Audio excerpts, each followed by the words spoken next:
चूहा बिल्ली की कहानी। एक बार एक बिल्ली थी। वो बहुत ही चालाक और चौकस थी और उसकी इसी चालाकी और चौकसी को देखकर चूहे भी सावधान हो गए थे और अब चूहे बिल्ली के हाथ नहीं आ रहे थे। एक समय ऐसा आया कि बिल्ली भूख के मारे तड़पने लगी। एक भी चूहा उसके हाथ नहीं आता था, क्योंकि वो उसकी आहट सुनते ही तेजी से अपने बिल में छुप जाते थे। भूख से बचने के लिए बिल्ली योजना बनाने लगी। तभी उसके दिमाग में कुछ आया और वो एक टेबल पर उल्टी लेट गई।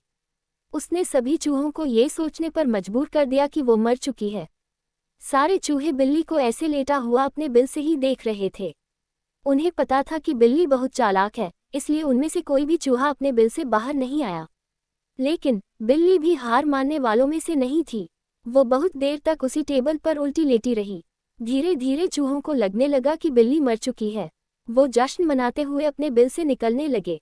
चूहे जैसे ही बिल्ली की टेबल के पास पहुंचे, उसने उछलकर 2 चूहे पकड़ लिए। इस तरह बिल्ली ने इस बार तो अपने पेट को भर लिया, लेकिन चूहे अब और भी ज्यादा सतर्क हो गए।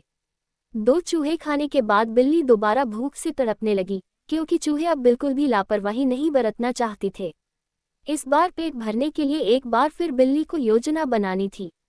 लेकिन इस बार छोटी योजना काम नहीं आने वाली थी। इसलिए बिल्ली ने अब खुद को पूरे आटे से ढक लिया। चूहों ने सोचा कि वह आटा है और उसे खाने के लिए आ गए। लेकिन एक बूढ़े चूहे ने उन्हें रोक दिया। उसने ध्यान से आटा देखा तो उसे उसमें बिल्ली का आकार दिखने लगा। तभी बूढ़े चूहे ने हल्ला मचाना शुरू किया।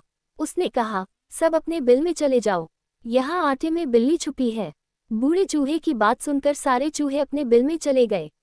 जब बहुत देर तक एक भी चूहा बिल्ली के पास नहीं पहुंचा, तब बिल्ली थकने की वजह से उठ गई। इस तरह बूढ़े चूहे ने अपने अनुभव से सारे चूहों की जान बचा ली। कहानी से सीख। बिल्ली और चूहे की कहानी से यह सीख मिलती है कि बुद्धि का इस्तेमाल कर